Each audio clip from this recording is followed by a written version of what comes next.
Hello again, everybody, and welcome to another exciting episode of the Jim Cornette Experience. I am Jim Cornette, and in response to our program of last week where we gave you a bunch of bullshit, this week, more bullshit.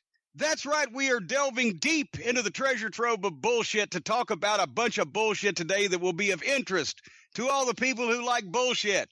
Beginning with the biggest steaming pile of bullshit of the weekend, the appearance of a dick and his followers at the big independent show that should have been a classic showcase. But anyway, joining me to do that and more, and some of it, by the way, folks, Cult of Cornette members out there, is your bullshit because it's coming from your emails that we're going to then bullshit about.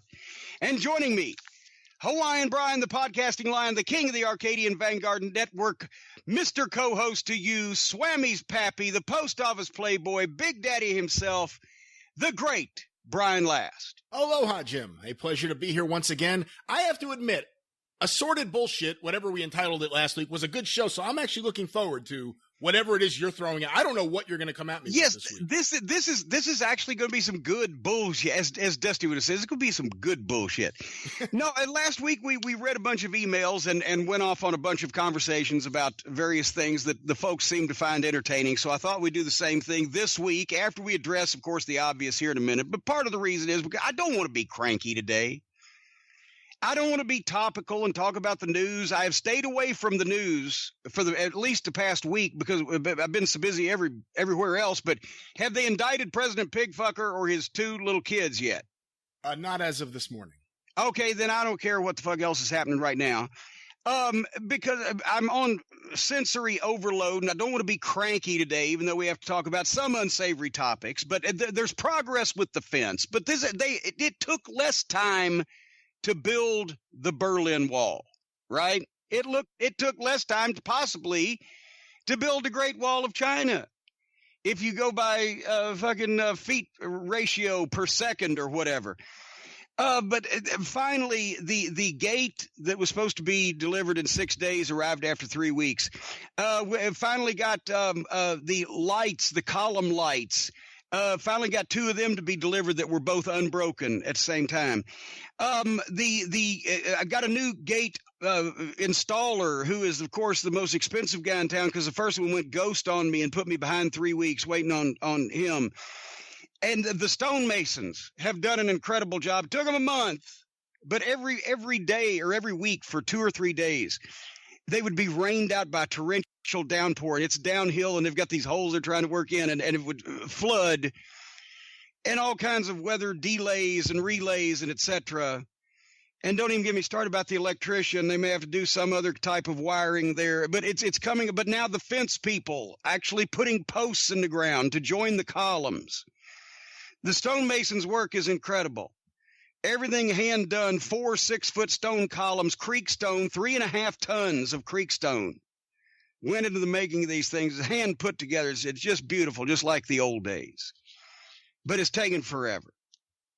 But the end may be in sight, either of my sanity or the fence. But and I got out over the weekend trying to get some exercise. Sweated 5 pounds off my fucking fat ass because the heat index has been 100 degrees, as we just mentioned before we went on the air, every day. But I sweated 5. I'm now a 198-pound weakling, I'll have you know. Almost had a stroke to do it. But I get out there trying to, the one day that I don't have people crawling all over my property doing all this work, Memorial Day, I've got the orders at Cornette's Collectible, Cornette.com. Labor Day, when nobody works. I've got the orders filled. I've got my column written, and I've got all of my deadline things for that day taken care of. And I want a little peace and quiet. I figure I'll go out in the yard. Not only end up having almost a heat stroke, but now I'm eat up. Something has bitten me across my arms and various, some even nether regions. Some of these insects where I was weed whacking and raking and hauling and things. And then I get back and see the news. We get back in the house, the 6 o'clock news said the pollen count is like death and air advisory, don't breathe. That's why I sound like this today. It's just generally an unpleasant experience. And then talk about unpleasant experiences. You know, I shouldn't have done it, but I got on Twitter. Well, first, there's something we'll talk about here in a minute. Somebody else sent me something on Twitter, and I had to slap some fucking outlaw guy. I think this is one of those guys that got boots and tights for his birthday and rented a ring somewhere so he could get in the ring and be a wrestler. But I'll talk about him in a minute. But the main news, I was not wishing All In ill, but I wasn't watching either. I was watching Svengoolie on Saturday night. I mentioned this on Twitter when I was asked. But I wasn't wishing them ill. They did a big sellout. I congratulated them on it. Phlegm there a while back when they did it. But I didn't really have a dog in the race. I was thinking that they would probably want to mount as big and professional a show as they possibly could. But anyway, I didn't watch, and I didn't think when I got on the internet on Sunday morning that would be the big news on my Twitter. I was just getting on Twitter, which is what I do sometimes. I'm usually in the morning, right before I take my morning Russo, and then I go on with my day. But immediately, Sunday morning on Twitter, all I get is, look at this. Oh, what do you think about this? Oh, goddamn, I bet Cornette's rolling over in his grave. And I felt like that, actually, later on over the weekend. But pictures or GIFs, what did we decide? It's not, I don't know if we ever decided, actually. I'm not sure we did. Yeah. Well, Jif, the peanut butter company, may have a copyright on it anyway. But all the various media that the folks put on a Twitter machine these days of a bunch of people dressed up like fucking dicks. And, of course, I immediately, who could this be connected to? I knew the usual suspect, and I was correct.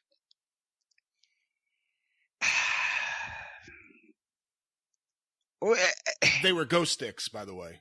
Well, and then I found out later. Of course, then I'm going to read the recap, right? Then I see their ghost dicks because he'd had a hard on that brought him back to life or whatever the fucking deal was. And I was let down. I was disappointed for him or in him or however you want to phrase it. But overall, before we break down the details of this thing, they're in a major arena, sold out with a much more than respectable figure of audience figure. They've had a great gathering over the weekend. They are on the eyes of the world are upon them in a major city to show how professional and how major league that they can be. And also this Ring of Honor was in this too. So it reflected on them as well.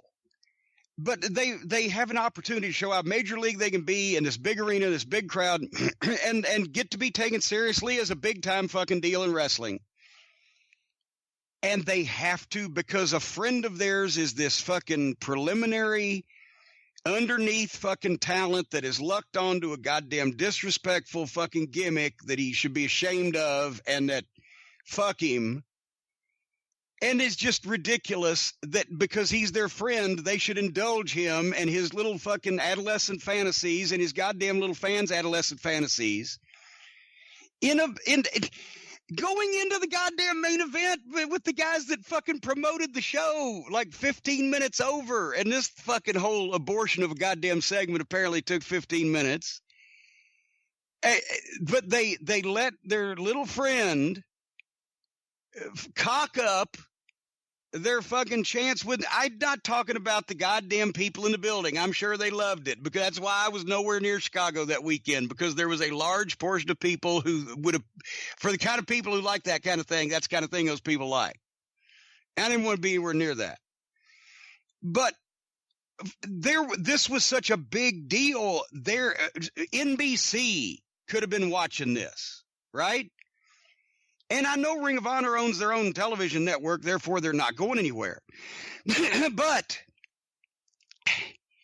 if NBC came to Ring of Honor and said, hey, we'd like you to produce a show with all these fucking, because they're not just going to go to the goddamn guys themselves. It was a great gimmick. The boys are running it themselves, but the boys are not going to fucking get a goddamn network TV deal. It has to be some organized entity, but they're all working together. Point is, it reflects on Ring of Honor. It reflects on whatever the fuck. How many major sponsors might have been looking at this, or people who could have been impressed otherwise? And that's the thing. Your thoughts. And then what we're going to do is I'm going to actually go to the Wrestling Observer website, and I'm going to read the exact report of what exactly happened. And we're going to play one of these things is not like the other, and see by the end of it if you don't agree with me. But and I'm not didn't want to have to bury this show, and I'm not burying the show. I'm burying their judgment of having one part of it. But your thoughts, Brian, before I get too long-winded. I think it was out of place. And I understand the whole argument that other people make, like, oh, they like it. It's something everyone was into. The fans were chanting along with it. But to me, I had a lot of friends that were involved with incredibly strange wrestling or extremely strange wrestling. I don't even know exactly which one was. I've had I have know both of them, and I've had a couple myself. And I respect that they were doing that, but I would never say, let's put that in the middle of a WWE show.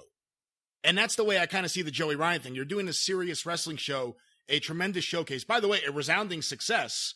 Why have that in the middle of it? To me, that's the only thing on that show that would have embarrassed me. It's embarrassing. Like, I don't get angry about it. I get embarrassed. Like, I don't want to. Oh, I get both. Yeah, I know you do. But I'm just saying, I'm just the more like, I don't like, why? Why the fuck? It's embarrassing. And I just think it was unnecessary. I think it was bad judgment having him there. Some people have. Or at least doing that with him, I should say. Yeah, well, yes.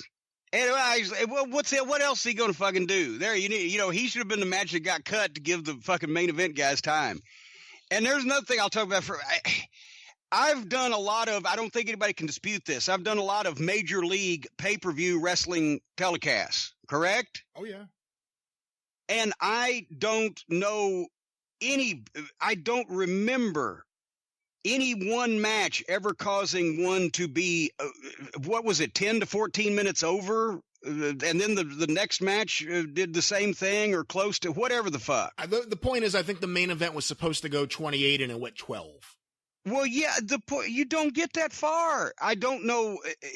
That's not even a 4 or 5. Yeah, main event guys, and they're going and it's cooking. But I've never even seen how that was possible. I would have fired somebody right there for that. I don't know who the fuck. But anyway, Bruce Pritchard. This used to be his favorite word. Silly. He hated when I said that about all the WWF stuff that was silly. He would get red-faced. Cornette said it. No, it's silly. It doesn't have to be this way. It doesn't have to be silly entertainment.